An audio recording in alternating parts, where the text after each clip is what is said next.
that one. Do you have any plan? Well, actually, I'm still considering whether to go or not to. Why?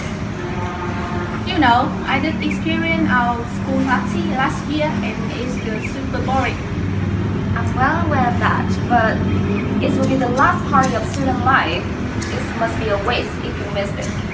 Yeah, I know, but the entrance ticket is also costly. We may seek for the early bird ticket. It's much cheaper.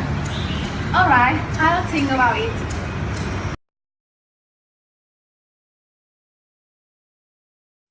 Firstly, please have a look at the key focus you in the conversation.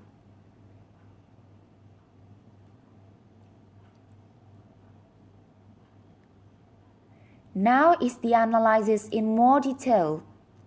As you can see, in the utterance 1, 3, 4, 5, and 7, normally people often raise their voice at the end of a question. The dot at the end of almost every utterance in the conversation indicates the endings with falling intonation. In the utterance 5, there is a 1.5 second pause in Mai's response before she continues to ask, "Do you have any plan?" At this point, she intends to give turn to Hua, but then Hua chooses not to take turn, so she continues to speak. In the utterance 6, well and a microsecond pause at Hua's response allows her to hold the floor in the conversation. In the utterance 7, the word is shifted into high pitch to express that Mai really wants to seek for the answer. In the utterance 9, the last word is shifted into very low pitch to express Mai's regret. In the utterance 10, Hua lengthened vowel yeah, emphasize that she still had no interest. And the last one, the underlining in cheaper, indicates to the word stress, and that Mai is trying to persuade Hua to join the prom with her.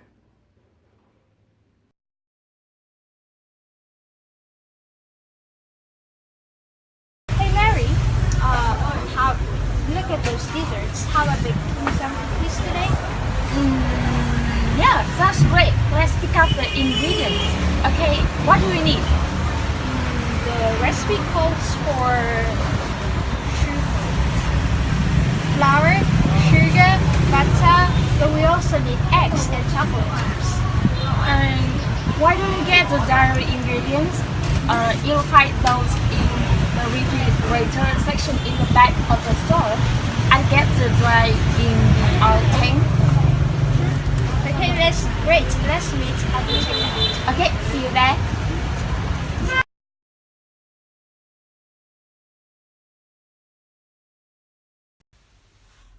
First, I want to talk about the reasons and the purpose we can use the linguistic issue in life.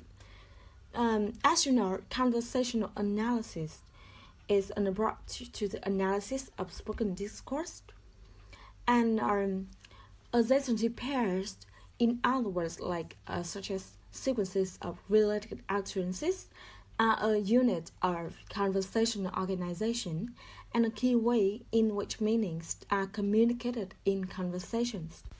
In everyday conversations, adjacency pairs appear frequently in the form of questions answer, thanking response, refuse acceptance, or refusal. There are certain types of adjacency pairs which are marked by a preference organization, which can be commonly seen in making a request.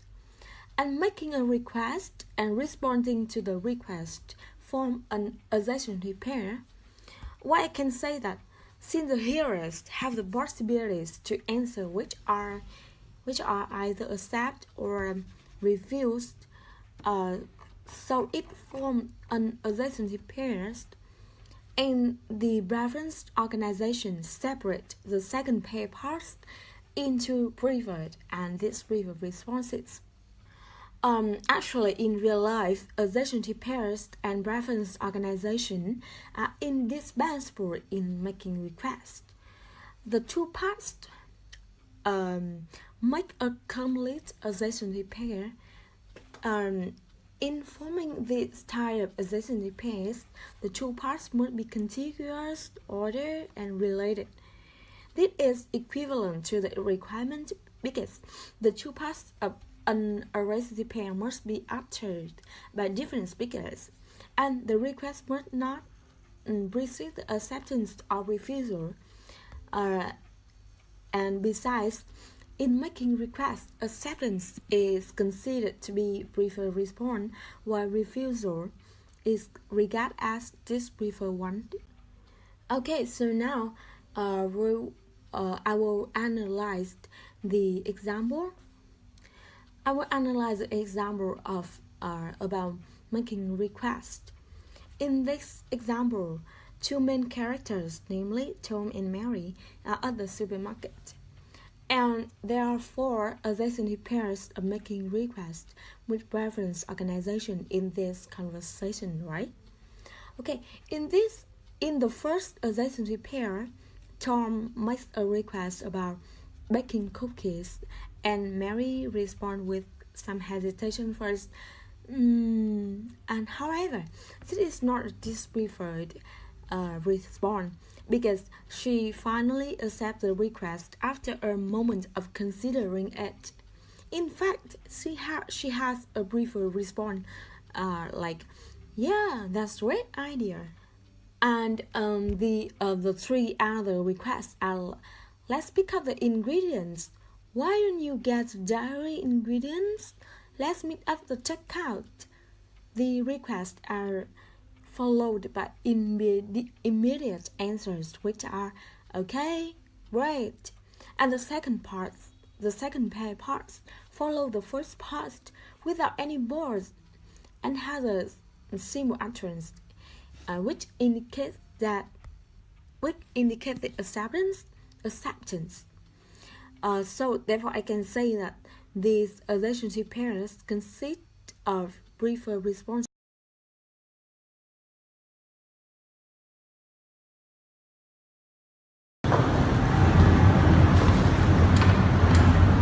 Do you really love me? Of course.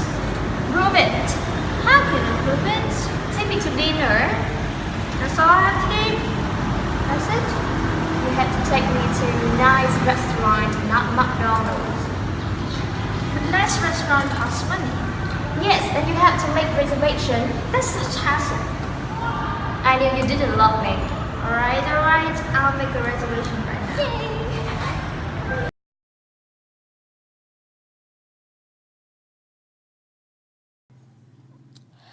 In conversations, the participants can use preferred structures to talk about the acceptance or the preference of an idea, and dispreferred structures to talk about the rejection or dispreference of an idea.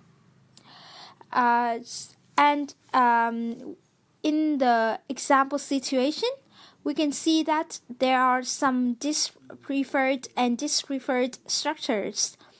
The first preferred structure that we can see, it is of course.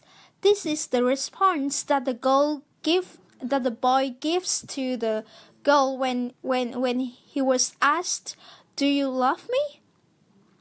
So by saying of course, it means that the boy is saying yes to the answer, saying yes to the question.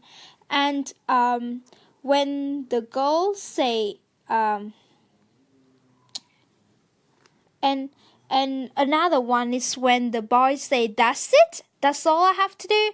It means to him it is so easy, and it is so easy to do, and it is another way of him to say yes, or another way of him to accept the girl's suggestion to take her to dinner.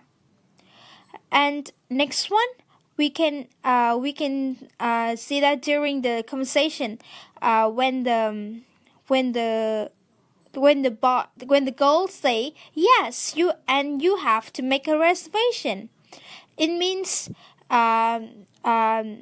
this is the preferred structure because the girl by saying this, the girl is confirming the previous sentence said by the previous utterance said by the boy, that is but a nice restaurant costs money. So she confirmed it, and she also makes another suggestion for him. And the last utterance made by the boy is, okay, I'll make a reservation right now. That is also a preferred structure because that's when he show his his agreement to the idea that to make a reservation in a nice restaurant. And beside all the preferred structures, there are also dispreferred structures in the conversation. When the boys say, but a nice restaurant costs money.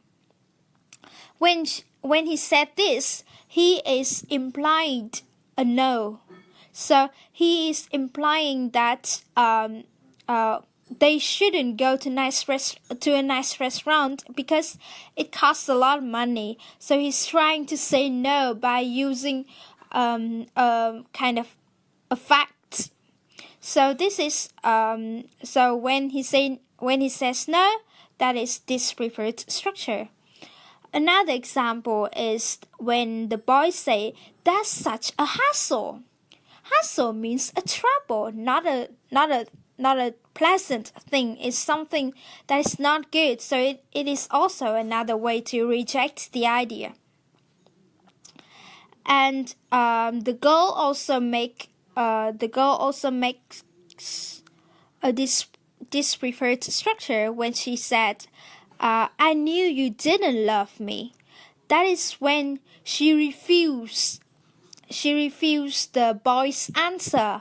So it is a negative sentence to the idea. So it is dispreferred structure as well. So we can see that during the conversation, the participants can use both preferred structures and dispreferred structures to show their opinions about different things, different ideas that has been raised in the conversation. And the preferred structure and dispreferred structures can be used in a mixed order with each other.